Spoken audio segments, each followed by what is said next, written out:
What is up, everybody? Welcome to the Wild Nutrition Podcast. I'm your host, Chris Heskett, and this is episode 112.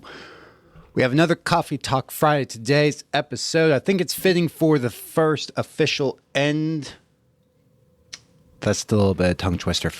The official end of the first week of January in 2024. That seems way longer than it needs to be. I don't know if there's a way I could have said that shorter because I don't actually have that written out in front of me. But today is about, that was the longest way to say that, and today is about the fastest way to get the results you want, which is not exactly what you think.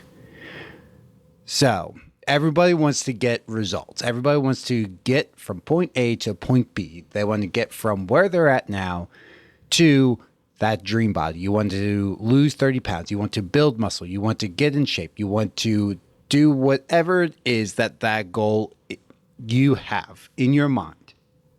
You set it. This is coming out on January 5th, so you set it about 5 days ago, whatever that goal is.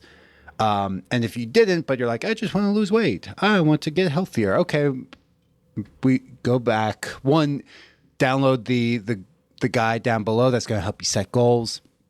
But you need to go back and listen to a goal setting episode of like how to actually set goals, because lose weight or be healthy are arbitrary. Like you can't measure it.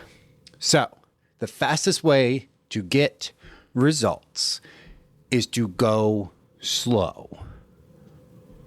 Why? That sounds backwards. So if you look back on your life and you're trying to create results, and if you've been struggling with your weight or struggling with fitness, and it's start and stop, trying to repeat the same thing over and over is not going to work. Even if it's slightly different, like, oh, well, I did low carb last year, but this year I'm going to go keto, or this year I'm going to do Optavia. This year I'm going to try intermittent fasting. Like, it's all kind of the same shit, just wrapped up differently. You're just looking for something, but in the back of your mind, you're like, it's not really going to work. So the fastest way to get the results you want is to go very slow and work on the lifestyle changes you need and work on what's going on in your head. Because if you go all in, and in a few weeks, we're going to have Super Bowl. You're going to go to the Super Bowl party and fall off after you went all in. Then you're going to be like, oh, see, I always mess up. I'm a failure. And then you fall off. That's not getting you the results. Even if you lost 10 pounds between now and Super Bowl, but then you fall off and you gain 12, that's not getting the results you want. Unless your goal is to just like drop 10 pounds and then regain it. I don't know. That's not my goal.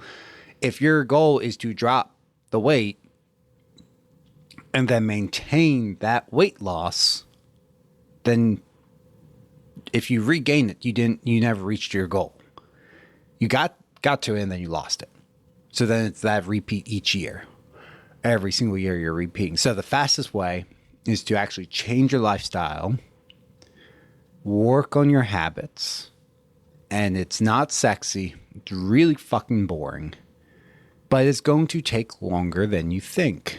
And you can't compare to the other people doing the shit we already know that doesn't work. If you're trying to do quick fixes, you're trying to do a 3-day water fast, please don't do those. You're trying to do those things. Yes, you will drop the pounds quickly, but it comes roaring back. Look at those people in 6 months to a year. Save it on your phone. See where they're at. Very, very few people are going to be able to maintain that weight loss. And then when we look at the data, you have to look, where are they going to be in 5 years from now? Because even 1 year, some people are great. And I used to see this with some clients, like they would make it a year. And then all of a sudden it's like 18 months in, all of a sudden they just like completely fall off track. Because if you're building everything on a house of cards, like it looked from the outside like they had all their shit together, but it was literally just like teeter-tottering on a few things. And then like a life change would happen. Because 18 months is a long time. Like if you don't think there's going to be some event in the next 18 months, like we're talking about not like January 2020, we're talking from now to June of 2025. Like that's a pretty long ways away. Like we gotta get through now to summer. So we have like between now and June, then we have all of summer and summer vacations and all that stuff. Then we have the holidays to repeat. Then we're in 2025. And then we repeat that until June. Like, it's a long fucking time. So you don't think anything's going to happen that might throw you off a little bit. So you have to change up the way you think about health and fitness. If you're going in, you're starting out January thinking that you have to punish yourself, that this is because you're a bad person, that you gained weight because you're bad or that you're lazy or anything like that. Long term, you're not going to be very successful. However, if we can change that mindset to be, I am doing this for a positive reason, to have more energy for my kids, to I'm blanking, to do this because I love myself, to do it because I want to become the best version of myself. Something that's positive, to set a good, I said more energy for the kids, but set a good example for kids. Maybe your spouse does something active that you've never been able to do. It's like, you know what? I want to be able to do that with them.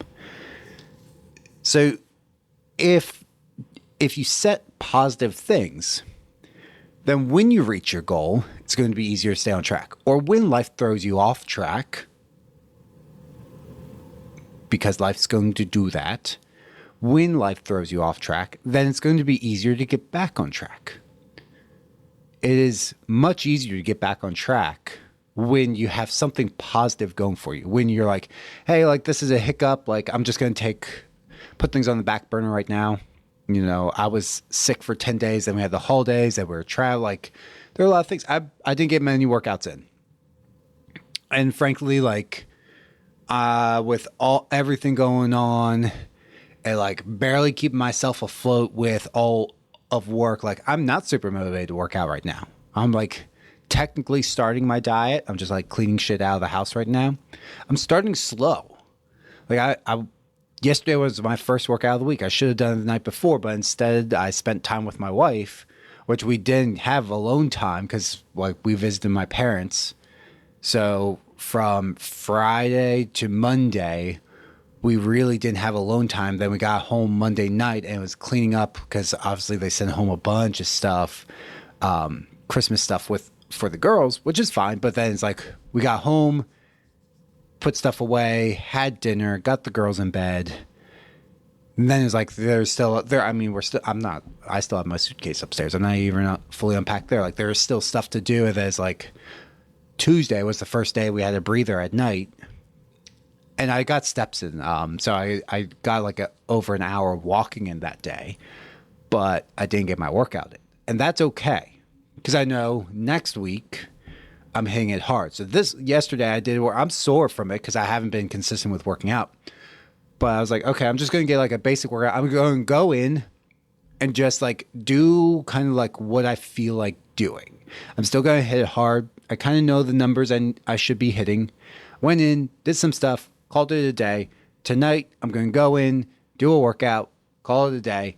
What it is. It's not the best workout ever, but it's better than no workout. And it's okay to do that. A lot of times we get wrapped up in also perfectionism. If my diet's not perfect, I'm not going to get results. If my workouts aren't perfect, I'm not going to get results. I met many people like this when working in person of like, what is the best way, the optimal way to do things? Which is a valid question. I will say it is valid. But the best way is the one you can be consistent with. The one you can actually do. So they would, and this is stepping over dollars to pick up pennies. They would stress over minor things like the timing of their meals versus hitting their protein goals. The ratio of their fats versus carbs versus just hitting their calorie and protein goal. The slight difference in squat technique versus just going up in weight or trying to beat their reps with good form. So those are things of stepping over dollars to pick up pennies. Like they're stepping over the big things. There's a time and place to talk about those things. I'm not saying that, we can't talk about optimizing.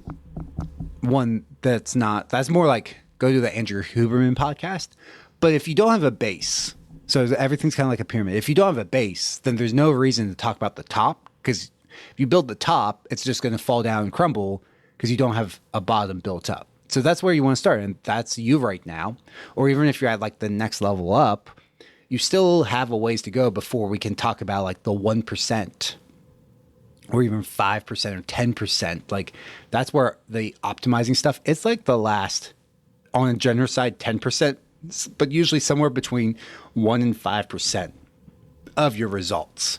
That's where you need to optimize things. To just get started, it's like, can you be consistent? You don't need to be perfect. And that's where you'll see content on Instagram and Facebook and TikTok from Alex and I, where it's just like, eat. You don't need to have the perfect diet. I just saw right before this someone talk about like, here's how to eat like a human, my optimal diet. And I'm just looking at him like, one, it's boring. It's not bad. So like his breakfast was, I believe it was some eggs. There was salmon. There's half an avocado. There's a banana. There's blueberries and pomegranate. I might be missing something. But I'm like, okay. Cha-ching, cha-ching. I'm like, do that for like a family now. Like everybody's eating that. Like cha-ching, cha-ching, cha-ching. That's an expensive meal. It's cheaper than going out to eat, but it's still like, that's going to add up pretty quick. Two, who has time to cook salmon in the morning? I hate reheating fish. Like, I'm all for leftovers. Leftover fish, no, not my thing. If that's your thing, that's cool, but oh God, it's not something I can do. And I know that about myself. Like my wife and I'll talk, we don't do fish meal prep. It's just not good. I think a lot of people can agree with me on that. We all have the joke of like the person who like does fish and heats it up in the work microwave, like just no. But that was like meal one, and meal two was like ground beef and a bunch of other fruit and Greek yogurt and something else. I forget. But the whole time I'm just like cha-ching, cha-ching, cha-ching. Like this is really, really expensive. How are you going to be able to afford this? Like obviously this is a single dude. That's a different story, but like, how is a family going to be able to afford all that? Like pomegranates and blueberries out of season. Cause it wasn't just like a small amount. It was like, when you go and buy a container, he had a whole container of blueberries for breakfast. I'm like, that's like $8. So that's $8 a day in just blueberries, not including the pomegranates, which aren't cheap either. So 8 times 7 is what? 56. So $56 a week in just the blueberries. Probably close to that also in pomegranate. So not include the avocado, the bananas are cheap, but the salmon, which is going to be more expensive. I'm sure that was wild caught sockeye salmon because it was like the optimal diet. So, that's running $10 to $15 a pound around here. Depends where you are, what that price is, but that around here in Southeast Pennsylvania, that's, $10 to $15 a pound. So if that's a 4-ounce portion, like, again, that's going to fucking add up. You don't need to do that. You can just like eat eggs and a little bit of fruit or oatmeal with protein powder. You don't have to have this optimal diet. And that's the problem with a lot of people do this. Like, here's the optimal thing. You have to do this. You don't have to do jack shit. There's a few things that you need to do, but you don't have to follow any really hard and fast rules for most things. Yes, if you need to lose weight, we need to be in calorie deficit. That doesn't mean you have to track calories, though.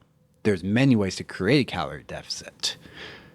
You need to eat a good amount of protein. That doesn't mean you need to eat a super high protein diet. I've had clients where they start they kind of hit this limit. It's like, okay, well, we know for your whatever your goal weight is, we can be within a range of 0.8 to 1.2 pounds. And usually I set a goal of 1 pound, 1 gram of protein per pound goal weight.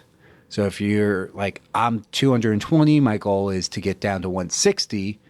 Okay, so we're going to set a protein goal of 160.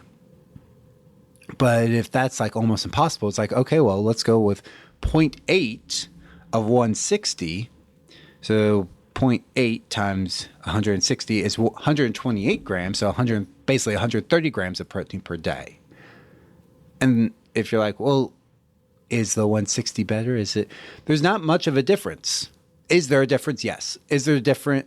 Can we continue to see results like muscle growth and slightly better recovery the higher protein content you go? Yes, but it starts to level off. So it's like you're still getting 90 to 95% of your results at 0.8. And if you feel nauseous or you feel like you keep messing up every single day when you try to eat more than that, why would we set a goal that high? Like, why just fail at reaching goal rather than feeling accomplished? And a lot of times when I set that lower goal, people surpass it. Unless they truly do feel. Some people don't do well with very high protein diet. Personally, I feel much better with higher protein, but some people don't. I've met those people. They're like, I hit this level, I physically cannot eat anymore. It's like, okay, great. So we know the level you need to be at. You're going to eat this much. And they're like, what? Yeah, we're going to eat lower amount and adjust things, which is fine. It's fine. Going back to, it doesn't need to be optimal. You can just be consistent to reach your goals. And by doing that, going back to the title of this, that is the fastest way to get the results you want. Because when you can do something that's consistent, that works for you, that you enjoy, that, again, works for your lifestyle, you will be happy with it. It will become easier over time. Because, again, it works with your lifestyle, not against it. Kind of like keto. Keto does not work with most people's lifestyle. Because if you want to do a date night with your significant others, or go get ice cream with the kids, that doesn't work. Or go out for drinks with your buddies, it doesn't work.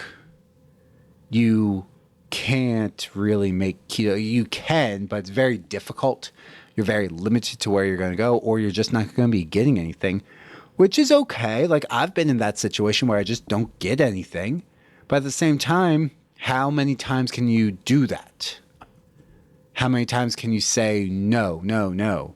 I remember there was one client I worked with a long time ago where she was like, I can't keep telling my friend group no. It's like, okay, well, that's fine.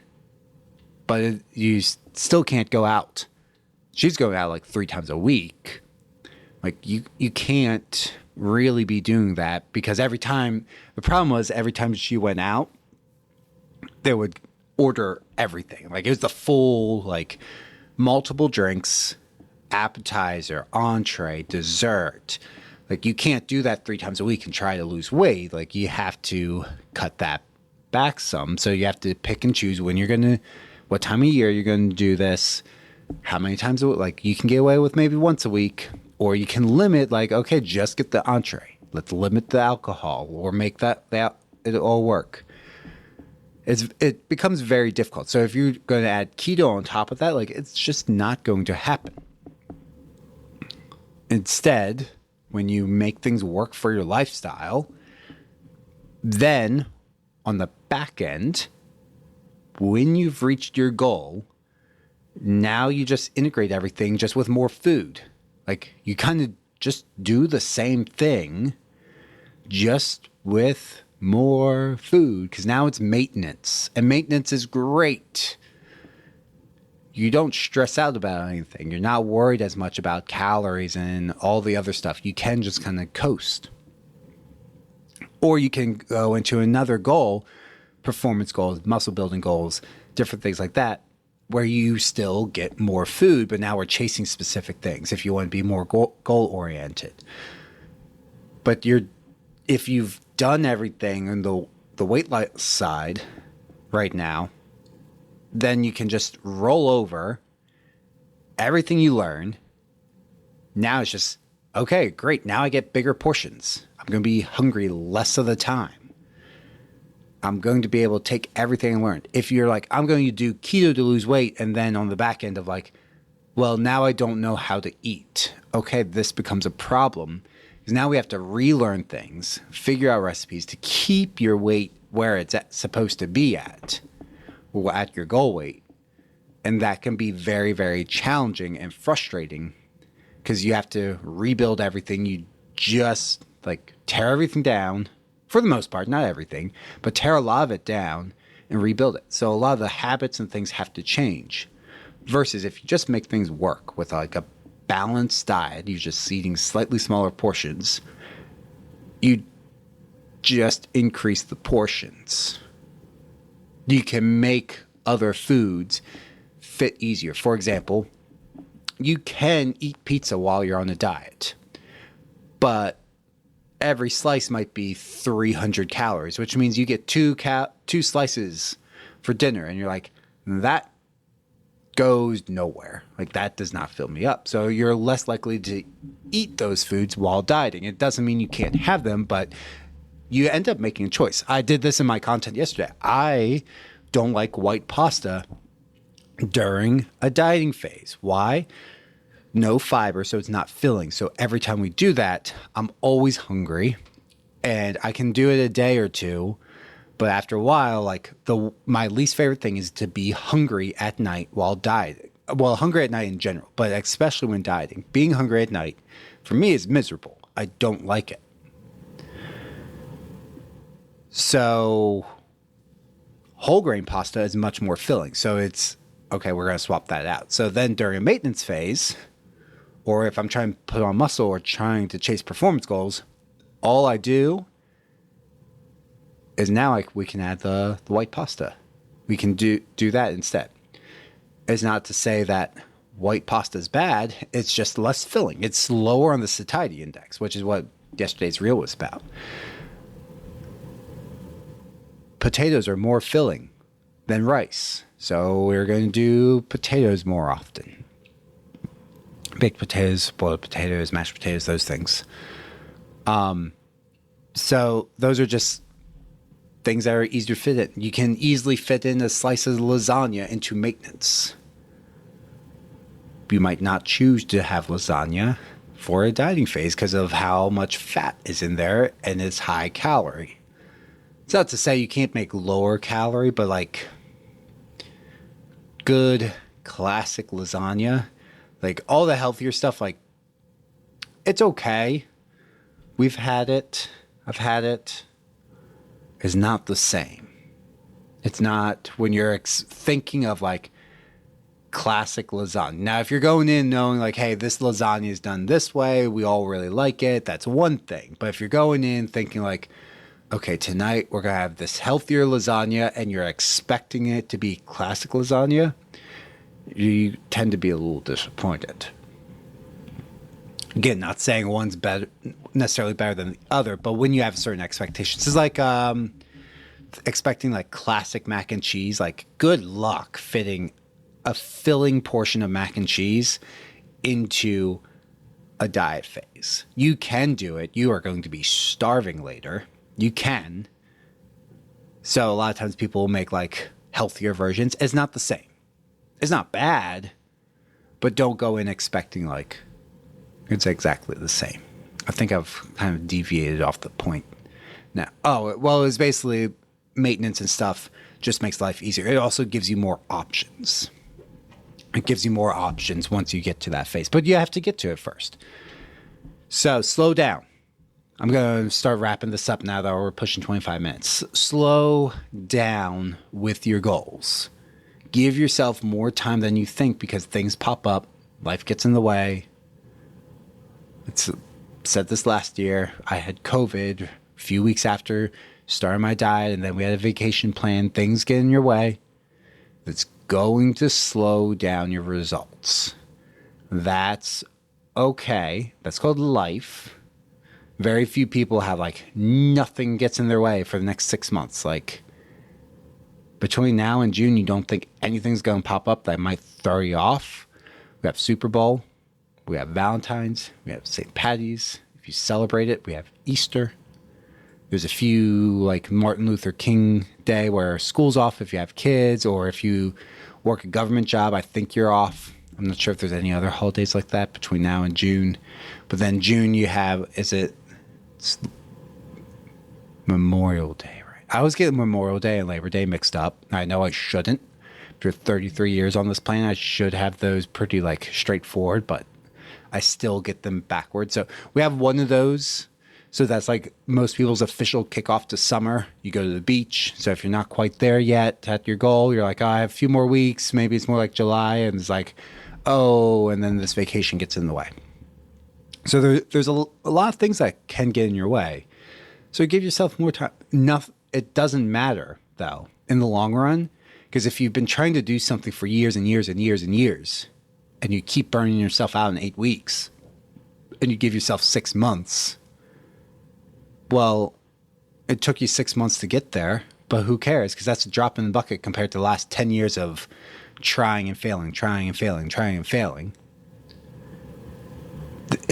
And then if you can keep it, you've done it in a way where now you can sustain it, then you don't have to keep doing that trying and failing every January 1st. You're done. Like you might have to get off like a couple pounds here and there, kind of like I do, but you're done. You don't have to do it anymore for the next decade, 2 decades, 3 decades, 4 decades, 5 decades of your life, or however many decades you're going to live. The next 6 months is a drop in a bucket compared to 10 years, compared to 50 years. So slow down, adjust your lifestyle, work on your habits, work on what's going on in between your head. Give yourself the correct amount of time to make the changes you need to make, and you will get there. That is the fastest way to get the results you want, because ultimately it's about keeping those results. So if you don't do that, then you're going to lose those results that you do get, and then you're just in this vicious repeat over and over again cycle.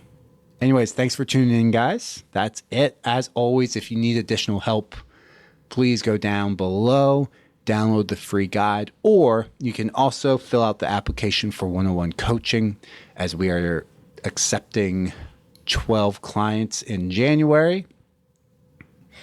I'm not sure what the actual number is right now as of the recording, how many spots are left. I know it's a total of 12. We haven't talked about, I haven't seen anyone sign up yet, but we have had a few applications come in, so might be less than 12 by the time you listen to this. That's down below. If you enjoyed the episode, please feel free to give it a 5-star review or 4-star or whatever you feel is necessary, as that helps push the show out for other people to find it. And if you're on a platform that allows you to leave a review, please leave a review as well. Again, I go through that and read those to help create better content for you, the listener, but also it helps push the show out so more people can find it and get this information.